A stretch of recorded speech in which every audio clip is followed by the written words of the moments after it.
And we're very pleased to have with us tonight the Vice President of Human Resources and Performance Management with the Miami Dolphins, Sam Coghill.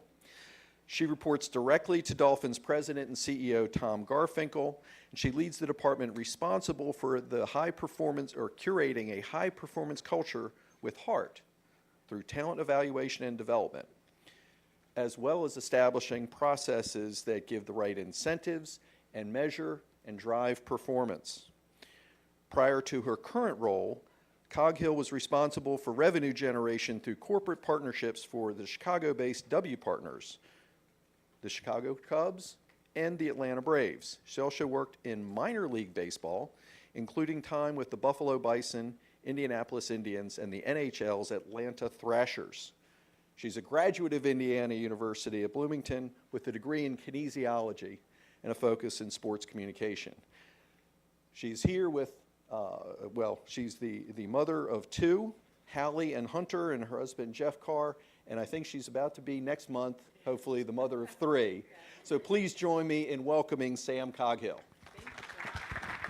Thank you very much. Yeah, really appreciate it. All right, how's everyone doing tonight? Good. Thank you so much for having me here. I'm going to clip this on here somehow. Let's see if I can do this. All right, can you hear me? That work? I don't have a presentation for you.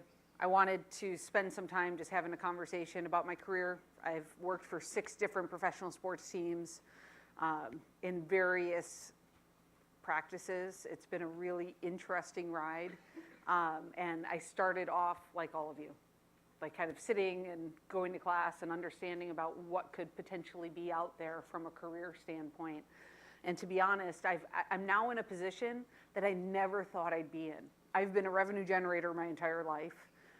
Started originally after graduating Indiana University, moved to Buffalo, New York, like the day after school for an unpaid internship with a minor league baseball team. And that was kind of a moment. It was either go to law school, I had taken my LSAT and was like ready to go, or I said, I need to do something different for a little bit. And I took this unpaid internship in Buffalo where I had the opportunity to literally do everything except for pull tarp and be the mascot.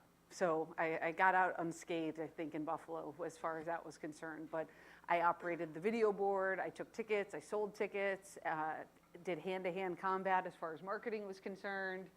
I babysat our broadcasters' kids if I had to do it, but it was really about throwing myself into the opportunity and making the most of being in Buffalo, learning about the professional sports industry, and making some good connections there. So that was my first stop. From Buffalo, I ended up moving to Atlanta to work for the NHL's Atlanta Thrashers, which is now Winnipeg. Sorry, I'm going to sit down at this point.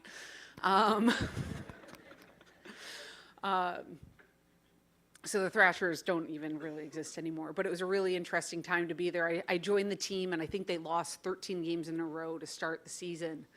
And you got to feel the pain of some fans.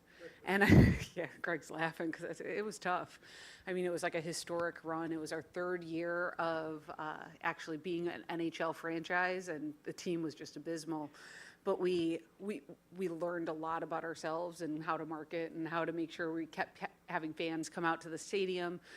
In the arena, it was Phillips Arena. I was responsible for a college marketing program where I recruited college students to basically be ambassadors on campus to help market a college ticket. So I had like this army of kids across Atlanta at the different universities who would help promote the college ticket, and we do some fun promotions like a college night. We do Georgia Tech versus Georgia. But it was a really interesting experience for me because it was a professional sports team working in marketing, again, doing just about everything that I possibly could. They had me typing out band writers if we had a concert that night. They had me typing, you'd learn how to, I was the best at FedExing. But those were things that as a college graduate, you kind of get to those points and you say, am I really just FedExing all day?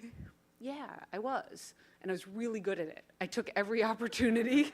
No, I'm serious. Like, you take every opportunity that you get and be really good at whatever you're doing, because that's what people notice, right? You embrace it, you do it, and you get promoted and you get to do something else. And that was something that was really important to me, was making sure that whatever opportunities I had, I was gonna take it.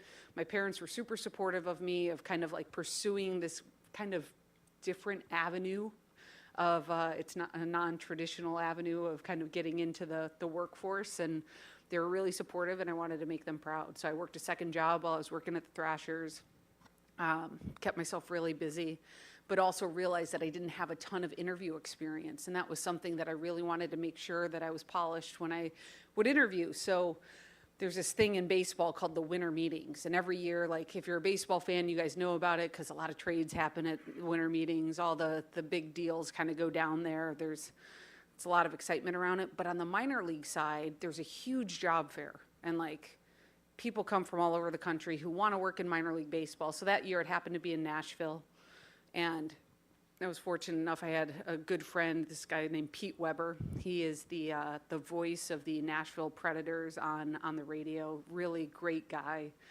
He and my mom grew up together, so he was up in Nashville, so I went and stayed at his house. He let me stay there while I went to the winter meetings, and I just interviewed as much as I could. I took as many interviews and opportunities to meet people in minor league baseball as I could, because I knew I wanted to continue working in sports, and my position with the Thrashers was a seasonal position. So ended up interviewing and getting like 5 job offers. And that sounds really great, right? But some of them were like single A baseball teams in Potomac, Maryland, where it was a staff of 4 people and you were doing everything. To one of the positions was with the Indianapolis Indians, which is a AAA baseball team right in downtown Indianapolis, beautiful stadium. And they were looking to start a group sales department. They had never had an outbound sales group. And they said, we need some people who are outgoing to start this sales group. And apparently I fit that bill. And they also tapped me to be the on-field MC. So for lack of a better term, I was the microphone girl for the Indianapolis Indians for 2 seasons while I sold group tickets. And you know, selling group tickets, I was selling $5 and $8 tickets for the beginning of my career, because that's how much our tickets cost. And you'd call people and they'd say, the who? And you're like, the Indians, we've got that ballpark right next to the RCA Dome, or the Colt. Oh, I didn't know that was real. And you're like, yeah, it's real baseball. Or you get someone on the phone and they're like, hey, I'd like to buy tickets, but can my husband play first base for an inning? And you're like, no, this is like real. Like the questions were hilarious, but you learned a lot about people, and you learned how to overcome objections, and you learned how to market yourself and the product, because again, it's all hands on deck. Since I was the on-field MC, I never had to pull tarp there either, so I am probably one of the few people who has ever worked in minor league baseball who's never had to pull tarp. So I feel like that's somewhat of an accomplishment, but I actually tried one time, and they were done by the time I got dressed, because I always had to look somewhat presentable. But I really enjoyed Indianapolis. And so when I made fun of myself for being really good at FedExing, it actually ended up coming back to me while I was in Indianapolis. The gentleman who was the assistant general manager for the Thrashers ended up becoming the VP of sales and marketing for the Atlanta Braves. And when he moved over to the Atlanta Braves, he called me one day, and he's like, hey, Sam, you don't write, you don't call. Do you want to sell tickets for a Major League Baseball team? And I just said, nope, I don't. And he's like, what? I go, I've started selling sponsorships, and I think I'm pretty good at it. And he started laughing. And, at that point, I said I was selling $5 and $8 tickets. Like the most recent season that we were talking about, I had sold like $300,000 worth of $5 and $8 tickets. That's a lot of tickets. So from a volume standpoint, like I was just always on the phone, I was really bad at Ticketmaster and inputting things into Arctic. So I had my coworker who helped start the group sales department with me. He actually helps run ticket operations for the PGA Tour right now, but he was the one who was really good at Ticketmaster and putting the groups in. So I'd sell things, and then I'd be like, hey, can you put this in for me? Because I don't want to mess up all the tickets. So we were kind of a good tag team there. But I did start selling some sponsorships while I was doing that, and really felt passionate about it, and really loved the kind of like the art of the longer sale and like these longer transactions. So Derek Schiller, he's the president of the Braves now, and he's one of my mentors. Derek, when he made that call to see if I wanted to sell tickets for him. And I told him no. He laughed, and the next day, the senior director of corporate partnerships, Jim Allen, who's still there, he's a VP now, called me and said, I think we've got a mutual friend in common. I go, who's that? He goes, Derek. I go, oh boy, Derek probably crushed me. But I went down and I interviewed, and they really valued the fact that I had worked in minor league baseball, and I had done so much, and what I had learned in minor league baseball and kind of like in these smaller organizations was I learned how to own my own problem. Right? There wasn't someone else to help you with things. It's like something's presented to you, you take it, you learn, you go, you fix it, and you move on. So I ended up getting a position in Atlanta, and I was selling and servicing all my own accounts. So for Atlanta, I was probably doing about $700,000 in revenue annually, which is a pretty big jump from someone who's selling $5 and $8 tickets. Now the deals that I'm doing are 100,000 plus type of deals. And really learned a lot from the people in Atlanta. Like, they're great businessmen, they act with integrity, they're honest, and so I learned my sales process through really great leaders. And I was fortunate in the fact that both Derek and Jim, who brought me down to Atlanta, took me under their wing, wanted me to succeed. To be quite candid, there's not a lot of women who sell at a high level in professional sports. You get into, some of the lower levels, and you've got some women who are working those levels, but as you continue to rise, I become, for lack of a better term, it's like a unicorn. There's not many of us out there. And I continue to do well and get promoted, and I'm from Chicago, south suburb of Chicago, and the goal was always to go home. And I got a call one day from a friend who told me the Cubs were hiring, which was like an immediate conflict. I was like, oh, that's the Cubs. I'm a Sox fan. Like, I grew up on the south side. Like, there's no way I could ever do that. And this friend just I remember him saying, he's like, Sam, day baseball. And I was like, oh yeah, day baseball sounds great, as opposed to working every night, because baseball's, 81 games. It's a pretty long grind. I was like, maybe I could do that. If it's day baseball, we could think about it. So I ended up going up and I interviewed with the Cubs, and had a really funny conversation with one of their VPs. He goes, okay, Cubs or Sox? And I looked at him, I go, you know where I grew up? And he goes, all right, I was just wondering if you'd be honest about it. I go, but listen, I can be bought. You bring me here, I will be a Cubs fan. I was like, I'm a Braves fan today. You bring me here, I'll be a Cubs fan. And was really fortunate in the time that I came to the Cubs. It was a time of transition. The Ricketts family were about 6 months from buying the team.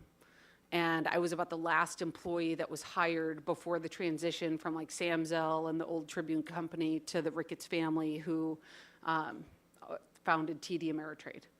And the Ricketts family are a terrific group of people. They kind of came into the organization and said they were committed to winning, to being a good community partner, and preserving Wrigley Field. That's really their three things that they wanted to do. And I was leading the corporate partnership group there. I was one of 3 women in baseball in a role like mine, and the youngest by probably an easy 10 years. So in a really interesting position, responsible for probably $45 million worth of revenue. And we saw 17% growth year over year while I was there. But then we got to a point where Wrigley Field needed to be renovated badly. Anyone a Cubs fan here? Cubs fan? All right, sounds good. So Wrigley's 100 plus years old. And it is owned by the Ricketts family. And there was a lot of debate about if money was going to come from the city, county, and state. It ended up becoming a privately funded endeavor by the Ricketts family with some concessions by the city, county, and state with some of their night games. But the goal was, how do we drive more revenue? So as in my intro you hear about W Partners, that is a small agency that the chief marketing officer for the Cubs and myself started. And we were actually partially owned by the Ricketts family. And the Cubs were our first client. And we were basically captive for the first couple years and only working on Cubs business. So in that time, we ended up doing about $450 million worth of revenue for the Cubs. and some of the corporate partnerships that you'll see at the stadium. So if you see like Toyota is on the marquee, you know, the red marquee that's the historic Wrigley Field, like I did that deal.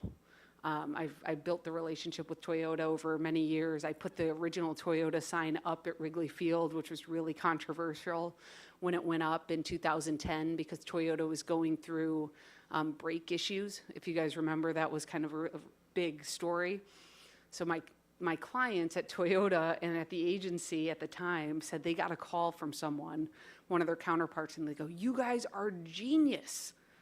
They're like, "For what?" They're like, "The sign." They're like, "Yeah," because in Chicago, no one talked about brakes. They were talking about the sign at Wrigley Field. People were so, like, that was such a hot button at Wrigley that the brake issue never really became big in Chicago because of what Toyota was doing elsewhere. So it kind of like ended up being a good story for them and how that all worked out. I also worked with BP, literally at the time that BP had the oil spill in the Gulf. Like we were getting ready to announce a big partnership between the Cubs and the Sox, and 2 days before we announced, the oil spill happened. It was like you couldn't have made it up. If you kind of put this all together in about 1 week, you're sitting there going, what do you do? But what I learned in those situations is being a good partner, right? Those are companies that were going through really difficult times. And as an organization from the Cubs, we said, we're going to stand by them. We know they're going to do the right thing on the end of this. And, you know, if we have a year where we're not winning, we don't expect people to just bail as a corporate partner. So, like, we need to display the same sort of loyalty that we would expect people to display to us. So, learned a lot from the Cubs. And then I got to the point with W Partners where we were doing some great work. We did great stuff with the Cubs. I got to expand into some other avenues, was working with the James Beard Foundation, which is kind of it's a culinary organization that any like great restaurant, if they won a James Beard Award, it's like winning an Emmy or a Academy Award in the food industry. Working with Broadway in Chicago and the Niederlander family that owns most of the Broadway theaters throughout the country and doing naming rights for some of those theaters. It's a lot of fun. We actually got to do a naming rights deal for a theater, and in conjunction with announcing that deal, announced that Hamilton would be coming to Chicago, so that became like a really big deal. And worked with a lot of great properties, but my draw was back to the property, and that's being like a sports team and not working as an agency person. So I said to my husband one night, I think I'm ready to go back to a team. I don't know when, but eventually we're going to get to that point. And if I could tell you, like the next day I got a phone call from a headhunter looking for the job in Miami. And I looked at my husband, I'm like, did you call him? Like, how did that possibly happen? So went down the path with the Dolphins and really was impressed. And this is for a revenue generating job.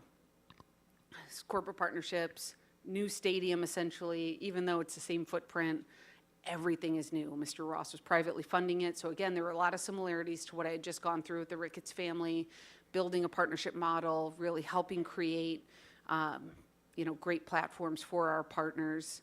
And I met the executive team for the Dolphins, and that's starting with Tom Garfinkel, who's our CEO, everyone from our chief legal officer, Miles, who came from the NBA, Chris Clements is our CFO, he came from IMG.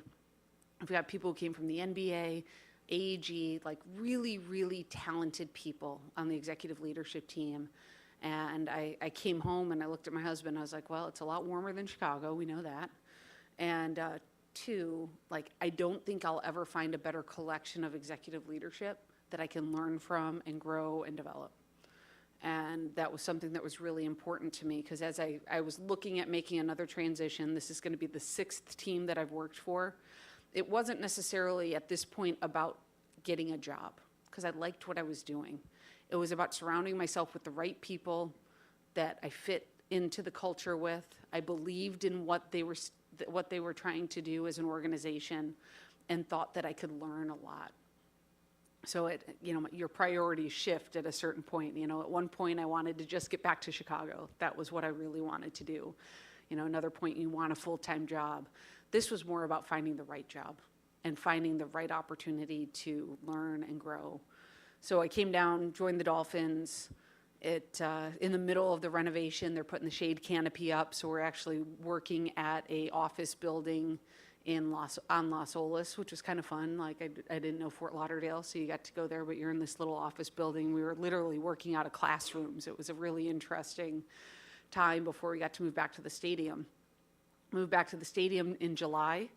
And the day after we moved back to the stadium, Tom, our CEO, pulls me into his office and he looks at me and he goes, "Hey, I got an idea for you." I go, "Yeah." He goes, "I want you to run our HR team." And I just started dying laughing because, like, I've been a revenue generator my entire life. And to even think about HR as a career was something that was, like, so foreign to me. And he just looked at me and he goes, "Why are you laughing?"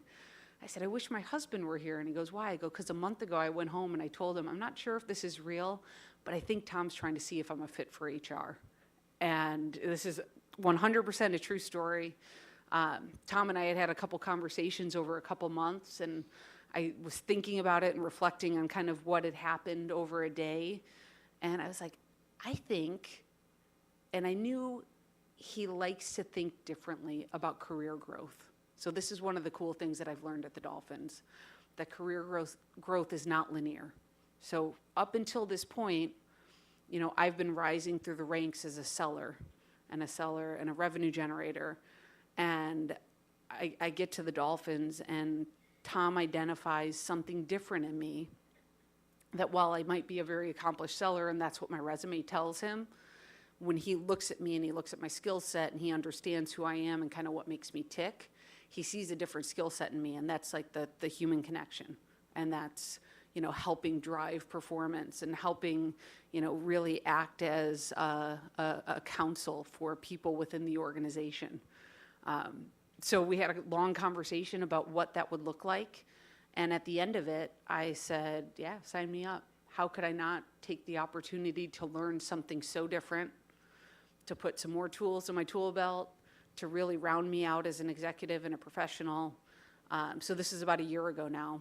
And I've been in HR for the last 14 months. And really what my role at the organization is one, you know, we drive a high performance culture, which is, you know, we're a results-based culture with heart. And really what that means is making sure that we're driving the best results that we possibly can, but we also are very compassionate. We love our team. We love the people who work with us. We love our fans. And we're always trying to do as much as we can. We want to be one of the best places to work in South Florida, and that's good. But we also want to be one of the best places to work in the country. And that's something that's aspirational for us. So really trying to drive that culture throughout the organization. And we've got a firm belief that people and process equals results. So we're always dedicated to making sure that we're undergoing a good process and we're thinking about why we're doing things. And when we look at ourselves as an organization, like why do we do what we do? The number one reason. Can anyone guess why we do what we do at the Dolphins?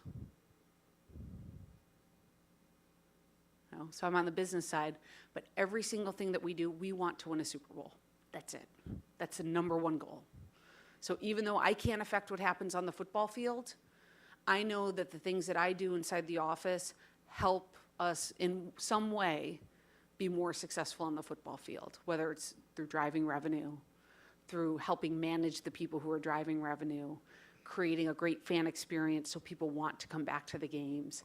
That's the key thing. The other thing is, like, we want to be great community partners, and we also want to continue to grow our brand both here nationally and globally. So we work, we've got a very rigorous performance management system. You know, constant feedback is really important to us, and honest feedback. You know, those are hard conversations to have with people, but it's a lot of fun when you learn how to have those conversations and you're working with people who are accepting of those conversations. Because if you can deliver feedback to people and they can take it and they can learn from it and say, like, okay, I get it, and you see them grow from that period of time, those tough conversations become a lot less difficult to have because you've taken the step to help someone grow and learn, and that's really rewarding for us. So that's something that we've got a big focus on. And then, we're always looking to recruit best in class. And so one of the reasons why I love being here today is, we've got so much local talent in South Florida that I'm always looking to meet people. We're a small organization while we are part of a big global brand, the Dolphins and the NFL. There's only 250 of us that work full-time at the stadium that make everything happen. Obviously there's a couple thousand game day workers, and we've had a ton of people come through this program who work for us full-time, part-time, game day. But it's really important for us to recruit best-in-class talent. And when I had the opportunity to come here today, I was like, oh my gosh, absolutely. Like, this is exactly where I want to be, because I want to meet you and understand and be able to talk to you guys about our organization. Because while I'm no longer a revenue generator, I still sell our organization, and that's what I get to do. So I just get to sell in a very different way when I'm recruiting folks. So, that's been my path. I know it's a lot, and I hope I didn't bore you with it, but it's something that I've done over the last 15 years. I've learned a ton from it, and now I've ended up in a position that's been totally different. My career growth has been very nonlinear to get to this point. Originally it was just on this one little track, and then I just went totally sideways, to the point where I had people in New York who knew me at big agencies that sell corporate partnerships. They call me, they go, "Are you okay? I saw on LinkedIn you're in HR. Like, do you need something? Like, do you guys need to move here? Do you need a job?" I'm like, "No, I'm good. I'm great, actually." And I'd explain to them what I'm doing and why I'm doing it. And they sit back and they're like, "Okay, you do you, Sam." Or some of them get it, right? Some of them are just like, "I still don't understand at all what you're doing." Mostly because those guys are probably not HR appropriate at all most of the time, so they can't understand how I'd end up there.